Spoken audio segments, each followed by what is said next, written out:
आगे का विषय है। अब अर्जुन ने जब इतनी बात सुनी, इतना सब कुछ सुन लिया अर्जुन ने, अर्जुन कहते हैं कि हे मधुसूदन, कथाम भीष्ममहं संख्ये द्रोणम च मधुसूदन ईश्वर भी प्रतियोत्सामि पूजार्हा वरिसूदन।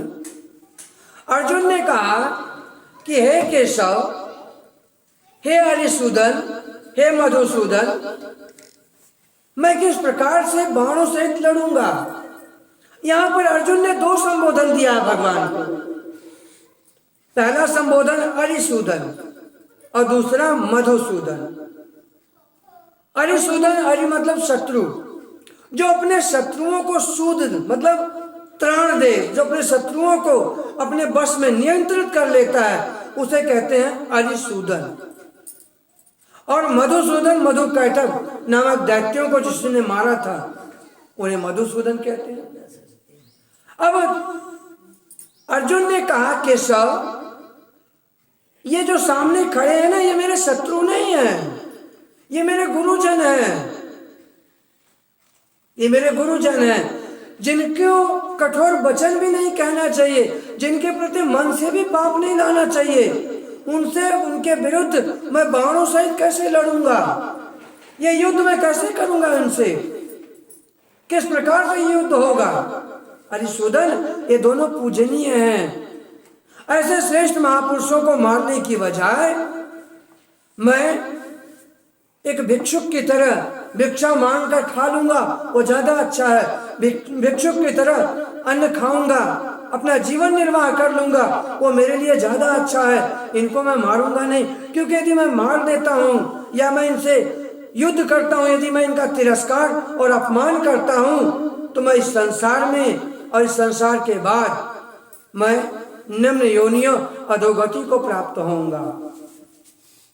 ये मेरे लिए कल्याण का मार्ग नहीं है। अर्जुन ने कहा कि न चैतत विद्मा कतरन्नो गरियो यद्वा न जयेयु यान हो न जयेयु याने हत्वा न जिजी विषाम तेव स्थिता प्रमुखे धर्तराष्ट्रा। अर्जुन ने कहा, हम यह भी नहीं जानते कि ये युद्ध हम जीतेंगे या वे जीतेंगे। हम ये भी नहीं जानते कि हमारी विजय होगी या हमारी पराजय, किंतु हम ये जरूर जानते हैं कि जिनको मारकर हम जीना भी नहीं चाहते, वे ही हमारे आत्मीय धृतराष्ट्र के पुत्र हमसे लड़ने के लिए हमारे विरुद्ध अस्त्र उठाकर खड़े हैं। हम तो खुद इनसे लड़ना नहीं चाहते हैं, क्योंकि हम विवेकी लोग हैं। अर्जुन ने बात कही, जैसे आज के लोग हैं ना, आज समाज में भी बहुत से ऐसे लोग हैं। ऐसे क्या अधिकतर मिल जाएंगे, 99% मिल जाएंगे, जो अपने आप को बहुत ज्ञानवान, बुद्धिमान, होशियार, पढ़े लिखे, समझदार समझते हैं। लेकिन बुद्धिमान जानते कौन होता है? अब हम आपको एक बुद्धिमान की परिभाषा बता रहे हैं। जो व्यक्ति जिसकी कथनी और करनी अलग अलग होगी, आप बताओ क्या वो बुद्धिमान होगा? उसे बिल्कुल बुद्धिमान नहीं कहना चाहिए। जिसका आचरण कुछ और हो और दूसरे को कुछ और बताता होगा, क्या आप उसकी बात उसके अनुसार चलेंगे? बिल्कुल नहीं चलेंगे आप। सो बुद्धिमान कौन है? भगवान ने उसकी परिभाषा दिया गीता में, यद्यदाचरत श्रेष्ठ तत्तदेव इतरे जन स यत् प्रमाणं कुरुते लोकस्तदनुवर्तते। वो जो श्रेष्ठ लोग होते हैं, वो पहले स्वयं जीते हैं, अपने आदर्श को स्थापित करते हैं। भगवान राम की जय जयकार आप लोग क्यों करते हैं? क्योंकि भगवान राम आदर्श पुरुष हैं, आदर्श पिता हैं, आदर्श पुत्र हैं, वो आदर्श राजा हैं, आदर्श पति हैं, पत्नी के साथ आदर्श पति हैं वो। तभी तो सारा संसार उनका अनुकरण करता है। भगवान श्री कृष्ण इससे ठीक विपरीत है, लेकिन फिर भी आप लोग उनका अनुसरण करते हैं। भगवान श्री राम एक पत्नी व्रतधारी, उन्होंने कहा मैंने एक पत्नी है उनकी। भगवान श्री राम की एक पत्नी है ना, एक पत्नी है। और भगवान श्री कृष्ण 16,108 रानियों के आश्रय दाता, 16,108 है ना उनकी, लेकिन सारा संसार उनके इस चीज को नहीं अपनाता। पता कैसे अपनाता? क्या कहते हैं लोग, अपने से तो एक नहीं संभाली जा रही है, उन्होंने तो 16,108 को संभाल के रखा था। कैसे रखा होगा? क्योंकि वो भगवान है तो रखेंगे, उनके लिए पूरी दुनिया रख सकते हैं क्योंकि ईश्वर। लेकिन फिर भी आदर्श हम उन्हीं को मानते हैं क्योंकि उन्होंने श्रेष्ठता का आचरण समाज को करने को दिया। इसलिए आप अपने जीवन में श्रेष्ठता का आरोहण कीजिए, आप अपने जीवन में श्रेष्ठता को ले आइए। और वो श्रेष्ठता कहां से आएगी? सबसे पहले जानते हैं क्या होता है? चुंबक का एक गुण होता है। चुंबक का गुण ये होता है कि वो लोहे को अपनी तरफ अट्रैक्ट करता है, खींचता है। और सौभाग्य से यदि एक लोहा चुंबक से चिपका रह गया तो उस लोहे के भीतर कौन सा गुण आएगा? चुंबक वाले गुण आएंगे कि नहीं आएंगे? उस लोहे के भीतर भी चुंबक वाले गुण आ जाएंगे। और जो लोहा है ना, जब आप उसे चुंबक से हटाकर दूसरे लोहे से टच करोगे तो उसको भी वो खींचना शुरू करता है क्योंकि वो उसके गुण को धारण करता है। इस बात को समझ लीजिएगा। अब दूसरी चीज, जब जीवन में ऐसा गुरु मिलेगा आपको, कैसा गुरु? कहते हैं कि भृंगी कीड़ा होता है। वो भृंगी कीड़ा, कोई भी कीड़ा हो, किसी भी प्रकार का कोई कीड़ा उसको मिल जाए तो उसको पकड़ करके ले आता है, अपनी मान में उसको बिल में उसको डाल देता है। डालने के बाद उस कीड़े की आवाज नहीं सुनता है, वो अपनी आवाज उसको सुनाता है उसको। हाँ, वो उसकी नहीं सुनता, वो अपनी सुनाता है।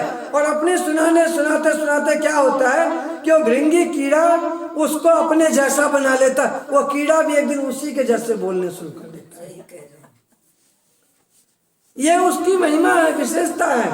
हमने कहा है शुरू में कि भगवान ने अपनी सृष्टि में बहुत सारी चीजें सीखने योग्य बनाई है।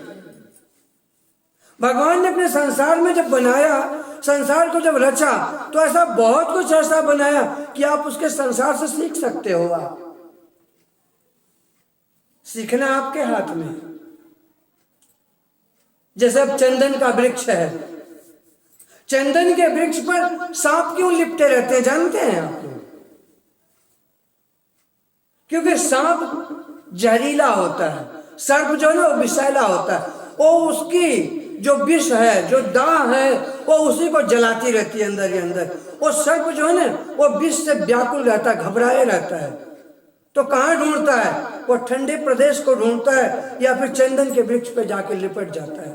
तो चंदन का जो वृक्ष होता है ना, वो अपने शीतलता को तो सांप को देता है, किंतु सांप के विष को धारण नहीं करता है। वो ये उसकी विशेषता है चंदन की। कहा भी गया है ना कि चंदन विष व्यापत नहीं, लपटे रहत भुजंग।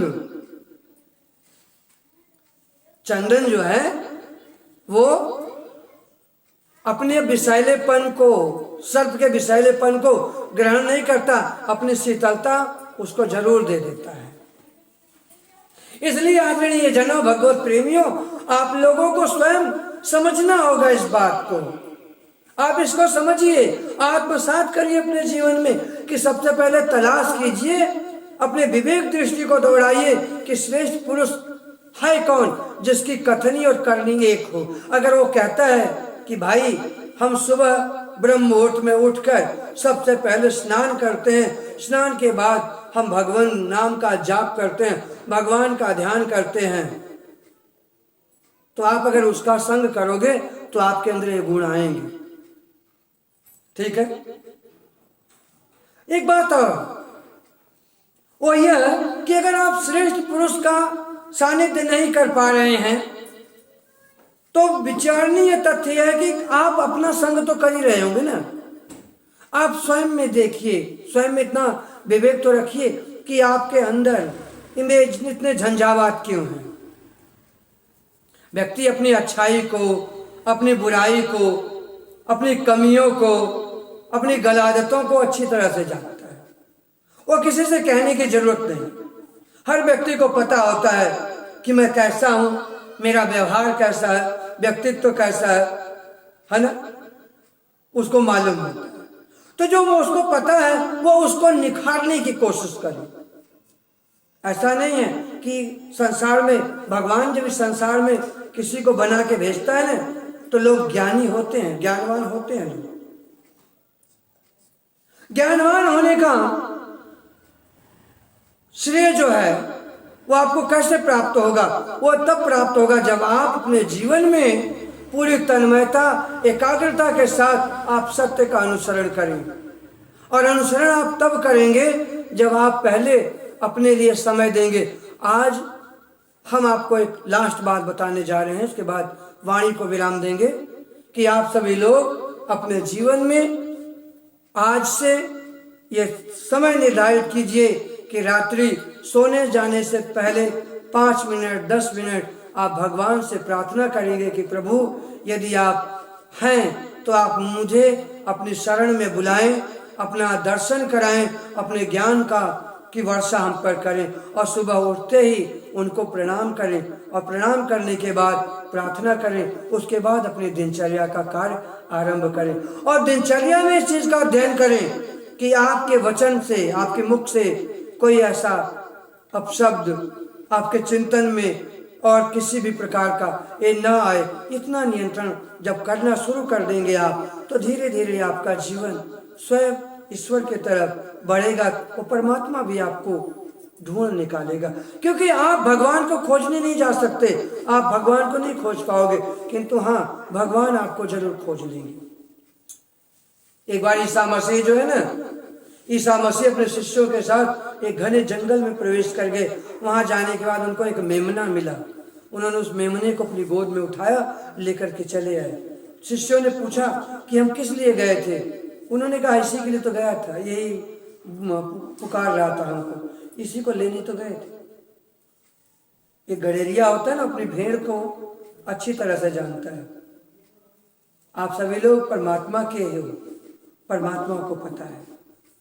आज आप लोगों को जो संदेश मिल रहा है, इस संदेश को छोड़कर नहीं जाना। देखिए, हम जानते हैं कि घर पर आपके सारे कार्य हैं, बहुत समय निकाल करके आते हो, ठीक है, लेकिन पता है, एक बात ध्यान रखिए कि जो आप सुन रहे हो ना, इसकी कीमत आप इस संसार में नहीं दे पाओगे।